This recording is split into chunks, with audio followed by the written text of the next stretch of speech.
Екеумізде ыстық сезім бар ондай, жылдар бойы іздеп жүрген таба алмай.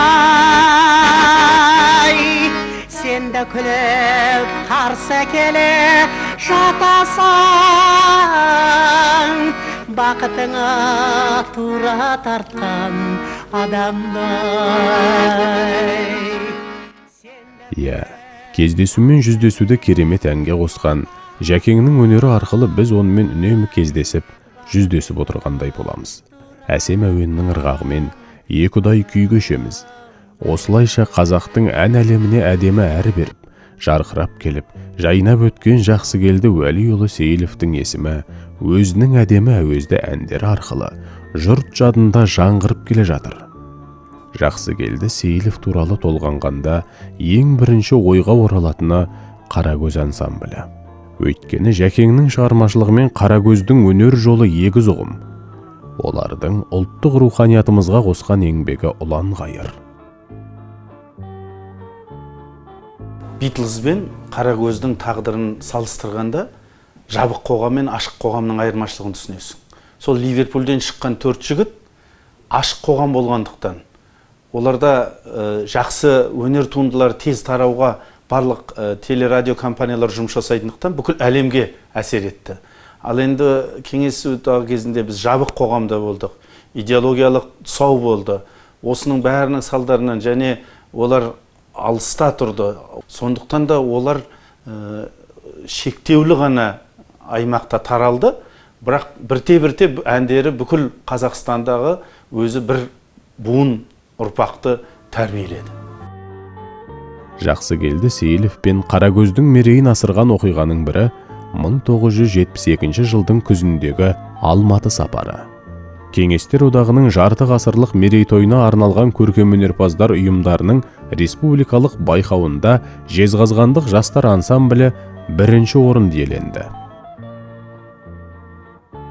Табиғат берген талантты әрі қарата дамыта білген Жақсыгелді нағыз мықты композиторлардың бірі. Қайда жүрсе де жақаң азамат еді.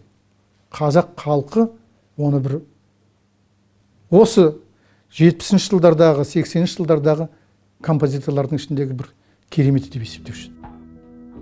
Аманжол Шәмкеновтың сөзіне жазылған Жақсыгелді Сейіловтің «Неге солай» әні көптеген әншінің көкейіне ұялап, репертуарынан берік орын алған туынды.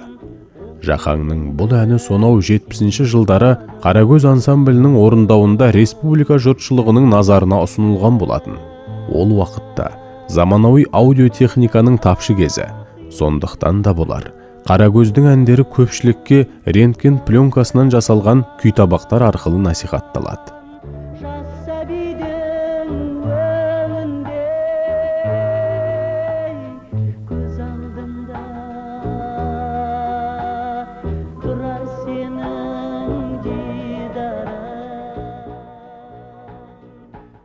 Ғашықтық сезімге құрылған өлең осындай үлкен сауалмен аяқталады. Жақсыгелді өлең мәтінімен тұтас қабысып кеткен, ән сөзінің ойлы тұстарының салмағын еселей түсетін тәңіри музыкамен көркемдеп, өлмейтін шығармаға айналдырды. Неге солай әлі айтылып жүр. Болашақта да айтыла береді. Бұл композитор Жақсыгелді Сейіловтың ғашықтық сезімге өмірдің мәңгілік сауалдарына қойған ән ескерткіші. Ең бірінші мен 5-6 оқып жүргенде Ақтоғайға туып өскен жеріме келгенде жаңағы Жақсыгелді марқұм сахнаға шыққанда, жаңағы Болат Есімханов ертіп шыққанда, жаңағы Неге солай деген әнінде минорный доминант алатындығы. Ойларымын мен жарым қалғып жатқанда деп. Енді бұл заңдылыққа қайшы келеді, бірақ әдемі өте сұлу, минорный доминантты. Жәкеңнің керемет туындыларының бірі «Ана туралы баллада». Жезқазған қаласының Рыбачий поселкесінде туған ән. Рас, әуелде әннің мәтіні басқаша болатын. Кейін Аманжол Шәмкеновтың сөзіне ауыстырылады. Әнді алғаш орындаған Сәлімжан Сейілов ғажайып туындыны тыңдарманға сәтті жеткізе білді.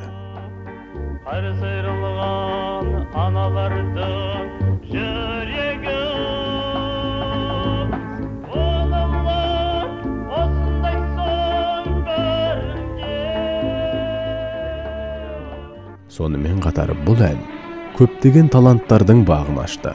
Мәселен, 1975 жылы Ұлы жеңістің 30 жылдығына арналған республикалық ән байқауында жас әнші Роза Рымбаева осы әнмен бас жүлдені иемденген.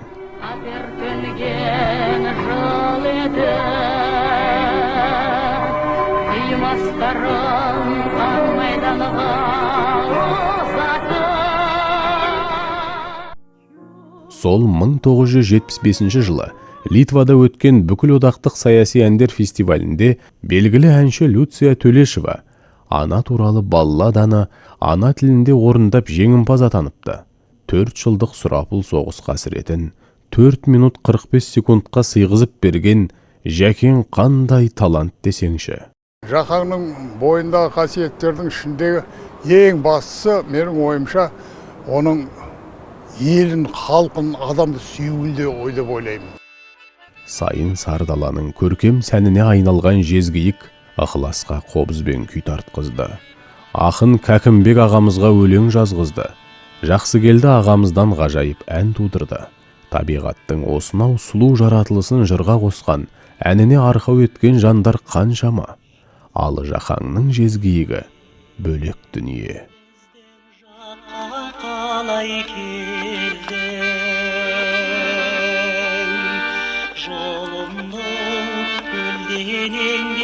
Жанай берді күтпеген қуаныштың хабарындай жалт еткен жанарыңа қарай берді.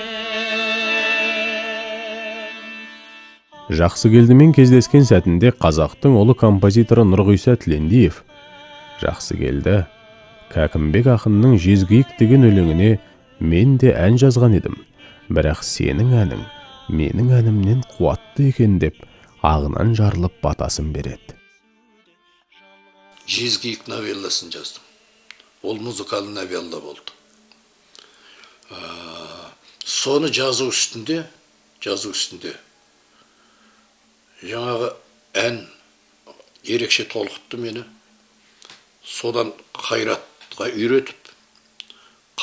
үйреткен кезде жаңағы аяғы мен мынау сарыарқаға сыймай кетем деген жерге бір түрлі жаңағы ойда қалдым да сол сәтте қайратқа түсіндіріп отырдым.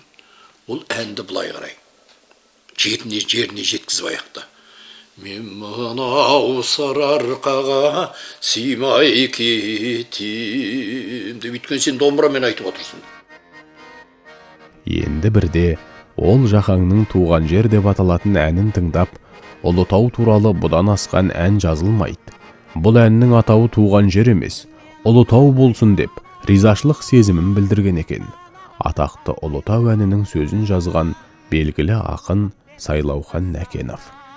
Ал сол ғажап әнді орындау үстіндегі Жәкеңнің дидарын көріп, дауысын есту қандай ғанибет. Туған жер нұрдағым, өзіңді сағынар бір бала. Жәкең шабытын шақырып ән жазар алдында жеке қалғанды, немесе жусан иісі аңқыған ауылда аунап-қунап жатып жұпар иісті ауамен тыныстап, көңілін көтеріп демалғанды ұнататын. Композиторға мұндайда қуат беретін Теректі станциясындағы әкесі Уәли Ақсақалдың қара шаңырағы еді. Міне, осындай туған жердің төсінде Жәкеңнің атақты әке даусы деген әні дүниеге келген болатын. Сөзі қазақтың белгілі ақыны Тұманбай Молдағалиевтікі. Әннің өне бойы тұнып тұрған драма. Көп жағдайда әннің әуезді шығуы оның сөзіне де тікелей қатысты. Демек, 60-шы жылдардағы ұстазым «Нен ойладың?» сол бір кез сынды танымал әндердің сөзін жазған Аманжол Шәмкенов жырларының Сейілов шығармашылығына оң ықпал еткені даусыз. Жақсыгелдінің әндерін осы кейде мен көп нелерде көп кәдімгі белгілі үлкен сазгерлермен салыстырып отырғанда кейбір әндері Жақсыгелдінің кейбір әндерінің басы биік тұрады. Жақсыгелдінің соның өзімен қандай адам екенін бағалауға болады. 70-ші жылдардың орта тұсында Жақсыгелді Қарагөз ансамблінің қысқа болған ғұмырын қайта жалғады. Небәрі 3 жылдай өмір сүрген Қарагөздің орнына дала мен қаланы әнге бөлеп кезген Жезгейік ансамблін 1974 жылы дүниеге әкелді. Мұның ізінше Жезқазғанда Байқоңыр ой тамаша, ән көңілдің ажары, Жәйрем кентінде Сарыарқа, Сәтпаев қаласында Арман атты вокалды аспапты ансамбльдер өнер биігіне ұмтылды. Бұл топтардың да жетекшісі Жақсыгелді Сейілов болатын. Бірінші Жезгейік деген ансамбльмен жүрдік, бір 20 жылдай. Одан кейін 10 жыл жаңағы ән көңілдің ажары деген Жәкеңнің өзінің құрған бір тобы бар тұғын. Сонда менің жұбайым Әлия Айтжанова көркемсіз болды. Сол концерт жүргізуші Жақсыгелді екеуміз осы концертпен бүкіл Қазақстанның барлығын араладық. Оның тағы бір іңкәр тақырыбы саяси әуен. Бұл жолдағы ізденісі де бір қыдыру. Міне, оның композиторлық қуаты осы тақырыпта оқшау танылады. Халықтың сүйетіні де содан. Бүгінгі және болашақ дәуірлерге де осындай терең де асқақ әндер ауадай қажет.